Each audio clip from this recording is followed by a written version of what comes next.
So there we go. There's Hugo. Now, the thing about Hugo is that at the end of the story, there is a happy ending, okay? There's a happy ending in Hugo. I'm not going to give you any more on the film. Just know that if you want to go to a movie that is, I think, probably Scorsese's version of Fanny and Alexander, or Scorsese's version of Kurosawa's Dreams, I believe this is it. This is Scorsese as Truffaut.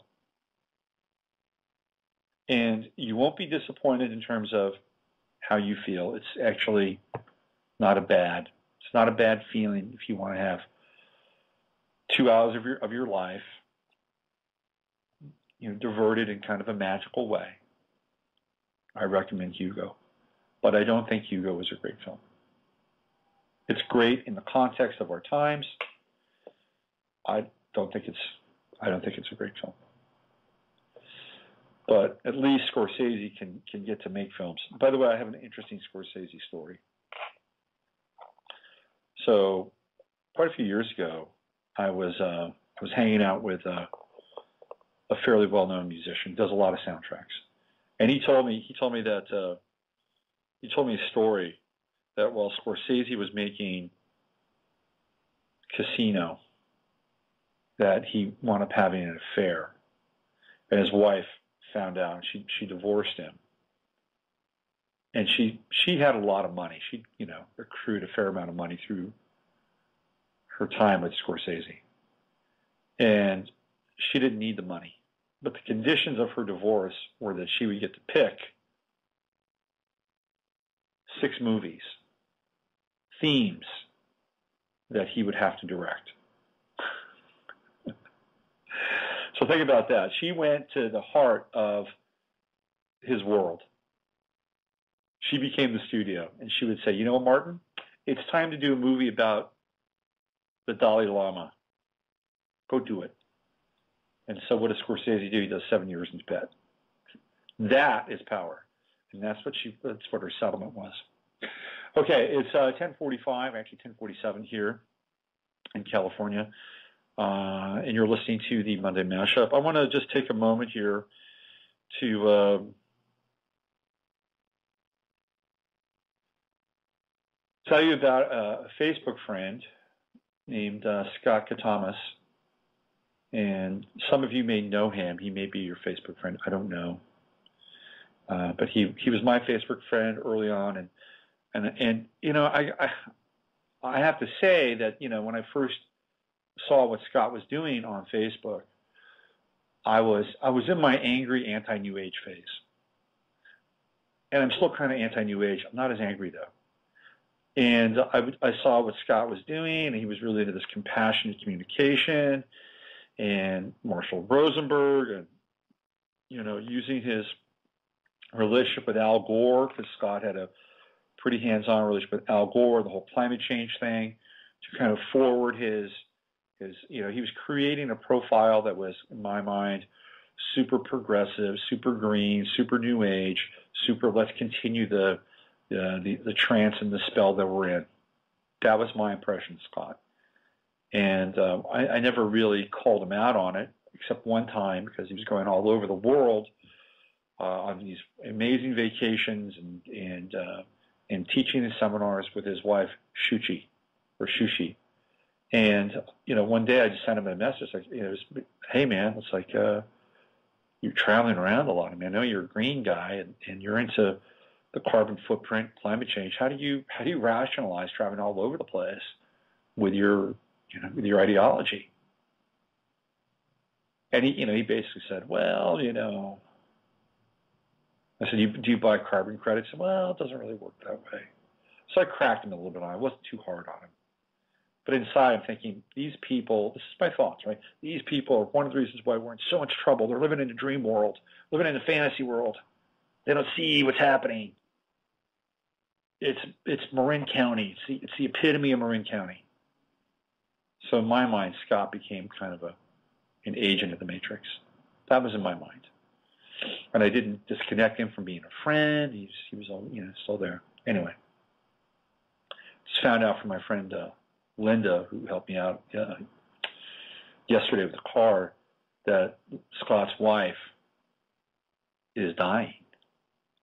And not only is she dying, but it's just like that. She was having headaches, and now she's dying. And I just, first of all, I want to send my condolences to Scott. And because this is obviously a person he was deeply tied to. You go onto his page, you'll just see, image after image after image of him and his wife. And the swiftness of her demise is startling. And I want to send my condolences to Scott and know that this is probably an incredibly hard time for him. And at the same time, I also want to recognize that he has a ton of support. If you go to his page, you'll see all kinds of people over at her house, their house, and the images are quite explicit. I mean, here's a person that's dying, and there are people that are, putting their hands out and, just sending her their love, the pictures are startling. They're startling. I mean, it's not often you get to see pictures of somebody that's dying.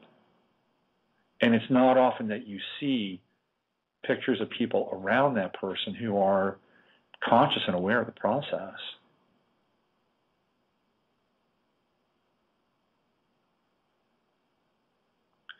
So,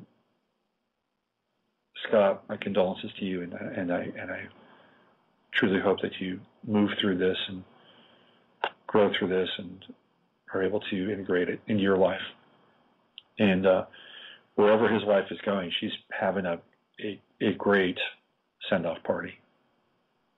But it's amazing just how quickly she just went. And you look at photos of her and Scott, and she's vibrant, So that brings up the question, what's the real gift here? As we hurtle into the holidays, what is the real gift? Well, the real gift is being here. It's being here now. And let me tell you, this is not an easy place to be. Not at all. Very challenging place. And I guarantee you it's going to get even more challenging.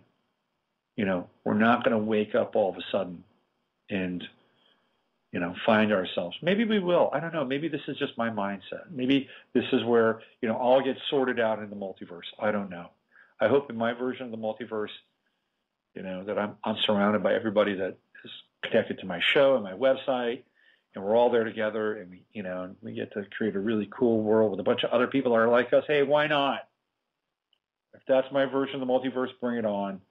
I'd love that, especially if my kid is there. Then I'm happy. But I can't sit here and tell you that all of a sudden it's just going to turn around overnight. You're going to wake up the next morning and you're going to find that all these, CEOs have all had the same horrific dream, and they all stepped down from their positions. They all decided to give their fortunes back to, the common man, into a trust that they're going to set up and redistribute their wealth. You're not going to wake up and have 100 highly connected and quote-unquote well-respected people have a major press conference and tell you how you've been lied to for the last 3,000 years, and that they're very sorry for continuing the lie, and that this is their moment of repentance, and that they're surrendering, and they're bowing down, and they're vowing to be our servants to create a world that their souls can no longer align with. I don't think it's going to happen that way. If it did, trust me, I think it would be a hell of a lot better than where we're headed. And if there's any kind of quote-unquote hope you want to hold out for, it's that kind of scenario, where the weight of their world becomes so heavy that they just have to repent before the midnight hour. But if it's not going to happen, it's going to get heavier. And you're going to need to be able to survive that time. And that time, by the way, is the people that were at the Black Mass, Black Friday rituals. That's part of it. And there's more. Trust me, there is more. So be grateful. Be grateful for the life that you have. Be grateful for the lives of people around you that you love. Because as evidenced by Scott and Shushi, man, it can go fast. And that's a gift that she's sharing with all of us. So rejoice as much as you can. And it's challenging. Trust me, it's challenging. I've got my own challenges, man.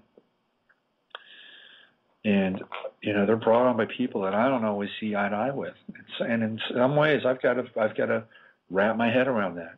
Give thanks for their presence in my life, no matter how they're showing up, because they're showing up in a way that is causing me to grow, and that I need to be thankful for. Okay, well, it's the 28th of November, Mercury retrograde. You're deeply in Sagittarius now, and go forth. Go forth and expand. Go forth and tell the truth. Go forth and do a miracle.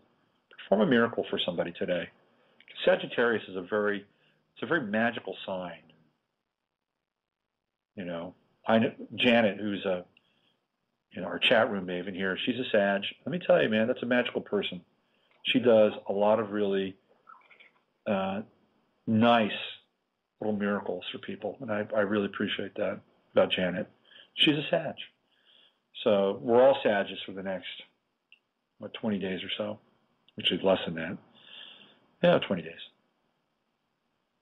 Go out and be Sag-like. Make some magic. Make some merry, make some magic. Spread some good cheer.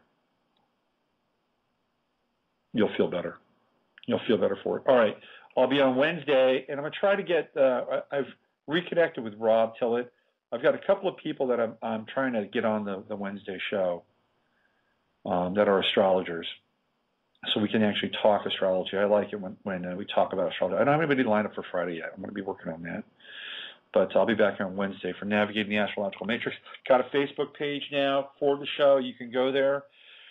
Free Association Radio on Facebook, and you can chime in. I'll be posting content to that page. I'm also going to be doing a page for robertphoenix.com. I'm getting back into the Facebook mode. Look, I've come to the conclusion that I'm in this game, and then if I'm gonna make any kind of an impact, I've got to take advantage of every single resource that's around me. And I walked away from Facebook because I felt like it was just too personal on some level. And then I realized that this is a pattern I've done throughout lifetimes. But I've gotten to a certain point and I've walked away. Well, I'm not doing that now. I'm here to stay, and I'm coming back to Facebook. But it will be in a different place. It won't be my personal page. All right. So you know the mantra. Use your head to discern what's real, your heart to step on what's possible. This is Robert Phoenix. I want to thank you all for listening. I'll be back on Wednesday with Navigating the Astrological Matrix. I have been your guide, and stay human. It's not such a bad thing. We are living in a computer-programmed reality, and the only clue we have to it is when some variable is changed and some alteration in our reality occurs. We would have the overwhelming impression that we were reliving the present, déjà vu, perhaps in precisely the same way, hearing the same words, saying the same words. I submit that these impressions are valid and significant, and I will even say this: such an impression is a clue that at some past time point, a variable was changed, reprogrammed as it were, and that because of this, an alternative world branched off.